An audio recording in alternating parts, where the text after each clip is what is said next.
Gauer and Dano Mataya here, coming to you live from Bridgeport. Just wrapped up the Elite Eight here, and what a game!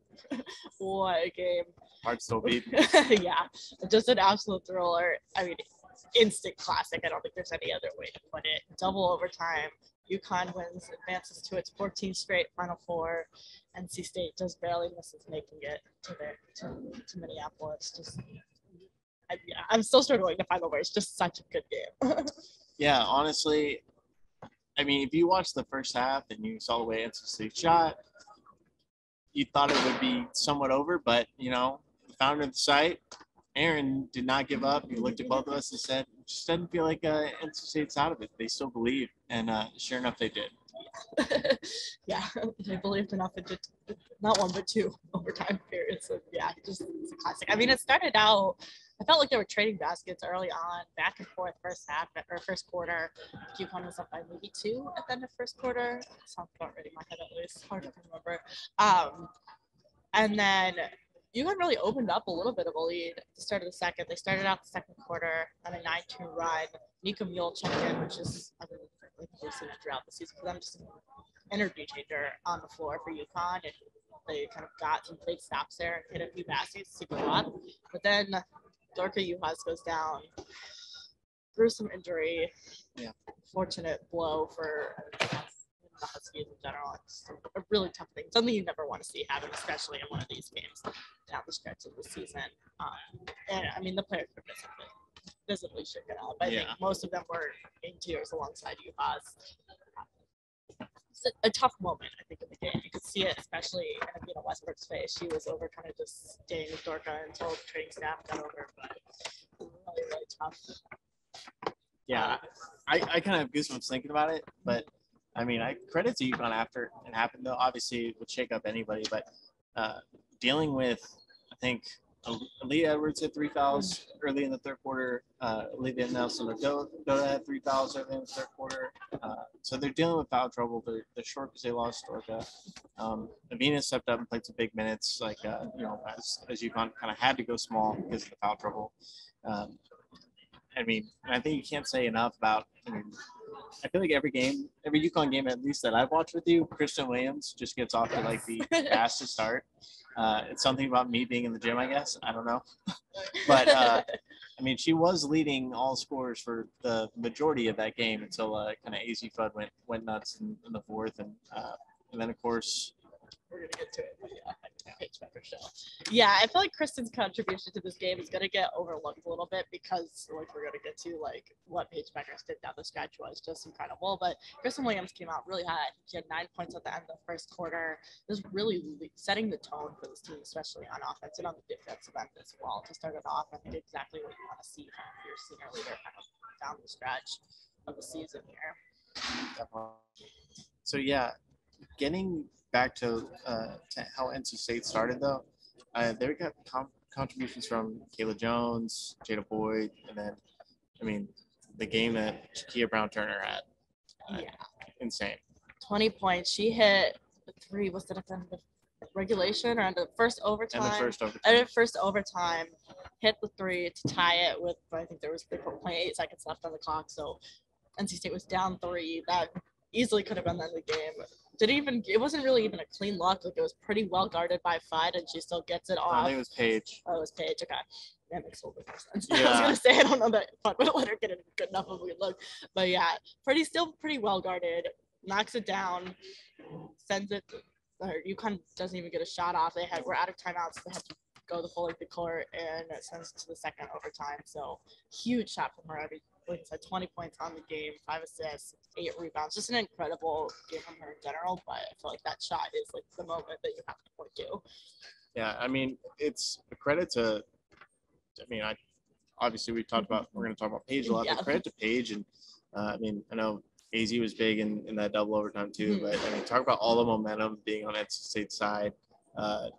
This is definitely the loudest arena I've ever been in my life.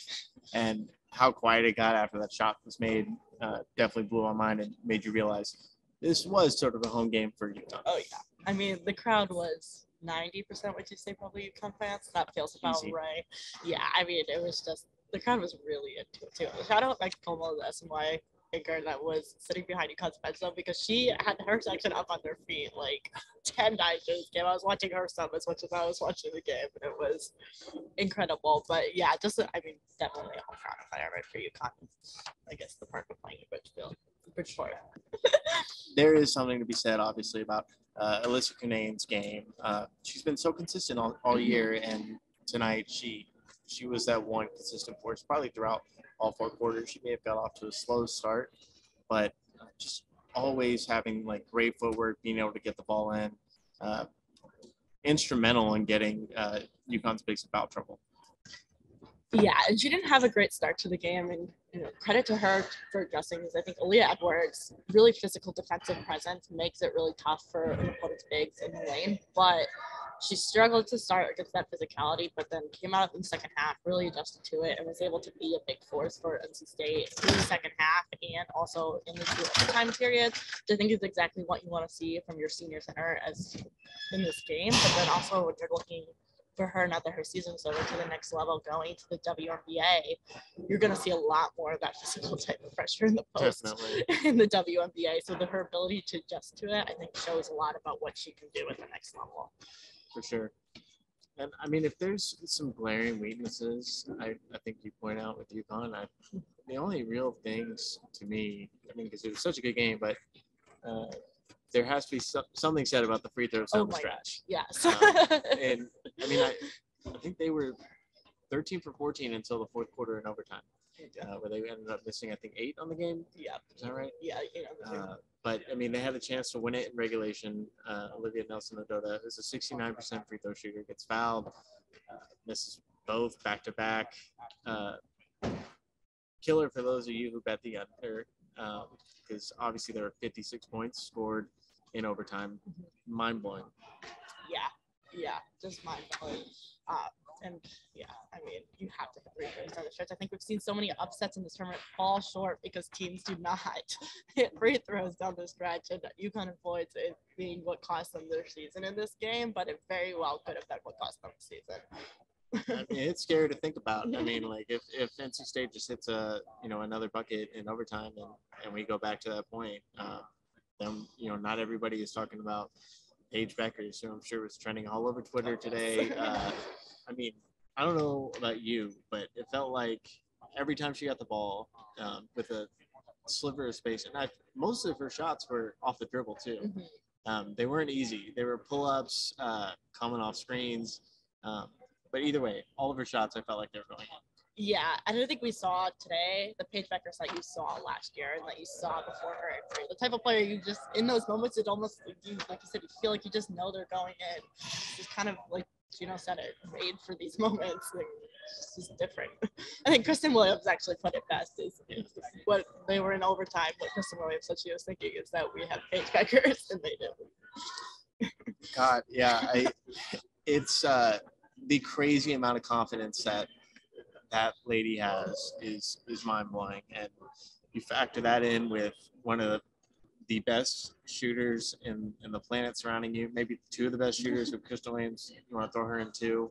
I mean, I don't think you could have treated fans to a better display of basketball today. It was just all around a semi-perfect game. And, Gino said it sucks that one team had to lose today because both teams played so fantastic.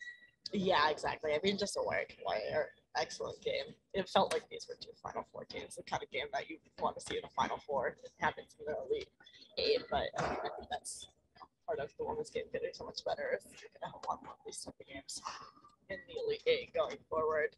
But yeah, I mean, I feel like you just can't say enough about what Bueckers did down the stretch. 27 points. That's by far the most she's scored since coming back from injury. I feel like until today's game, I've kind of felt like she hasn't been at 100%. You see in flashes her being like the Paige that people have come to expect, but you haven't seen it in like a big stretch that she did today. And I mean, the overtime period, especially today, it was just like it was the Paige Bueckers takeover. Like that's ultimately what decided the game. Yeah, I mean, this had to be the most minutes she's played all season. Right? Oh yeah. She hit 40 or 44 minutes. Yeah. So I mean, you could probably say, I mean, Gino probably said she's still not 100%, but still, as close as you can be. You love seeing her being able to go that many minutes. Obviously, NC State losing a lot of seniors. I don't know how it all shakes out with COVID, but obviously the program is, tremendous strides from where it's been the last few years. Westmore is building something awesome. So can't say enough great things about them. I'm going to miss seeing Raina Perez, just a lightning bug all over the court. She's so fun to watch. Yeah, definitely a player you hope can get this training camp spot or something and sneak onto a WNBA roster. I don't know.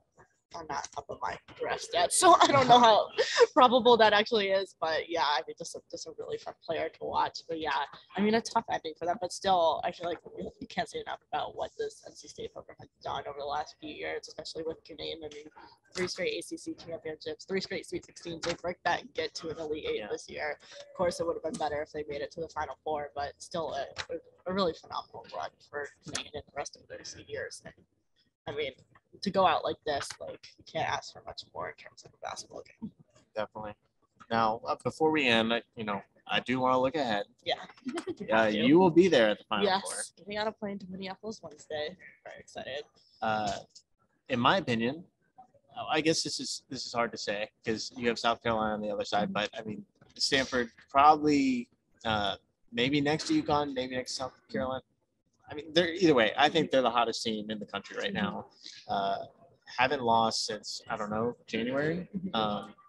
Ran through the Pac-12, ran through the Pac-12 tournament, and haven't lost yet, obviously, in the NCAA tournament. So, how do you feel about UConn's chances against this hot Stanford team? I think Stanford is a really difficult team to beat. I agree with you, and I think they are the hottest team in the country right now. I think just what makes them, so unique is their size. I feel like their defense is almost underrated in a way because they don't defend you in the way that a South Carolina defends you or even a UConn defends you. It's not as much of an in-your-face defense, but they just have size at every single position that allows them to be so good defensively, despite the fact I think that maybe they're not as intense on the defensive end as someone like South Carolina, for example. Sure. So I think that's part of it, and then also their offense is just it has that kind of it's just pretty at times. I don't think there's a better way to put it. Yeah, it can be just pretty. I think the only weakness of the Stanford team is they just still turn the ball over a lot. We saw it against Texas, had 20 turnovers against Texas in the Elite Eight. They still, as much as Anna Wilson has evolved this season, they've found a better answer at that point guard spot. They still just don't have a natural answer at that spot, which I think is, if you're trying to find something that's a weakness for the Stanford team, that's it. If UConn's going to win the game, they're going to have to exploit that a ton. Yeah, I mean, I think initial reactions after watching Stanford for so many games this year, especially probably overanalyzing that Texas game. Anna Wilson didn't really play that much after the first quarter. I think Lacey Hull probably did the majority of the ball handling. I think this calling out big opportunity for Nika. I mean, this is a perfect opportunity for her to disrupt everything, and and she's got size at the guard spot too. So I'm excited. I can't. It's going to be hard to wait till Friday. Yeah, it's going to be a good game. I think it's going to be a battle for UConn. Probably would pick Stanford in that game. I haven't done my full analysis, but I think it's going to be a really tough game for UConn to win.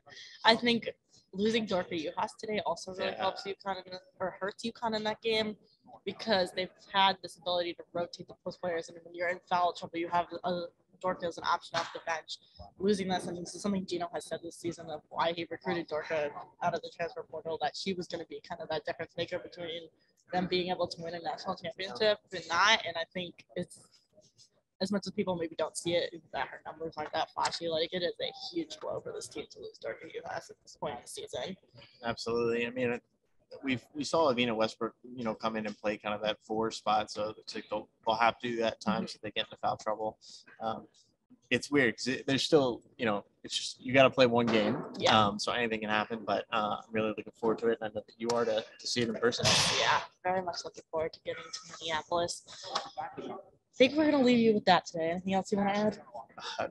No, just thankful to be at one of the best basketball games of all time. Yeah, truly a thriller. So signing off from Bridgeport, but don't worry, the podcast will be back. Me and Gabe and lots of other faces from Minneapolis this week. So stick around. There'll be lots more coming. Take care.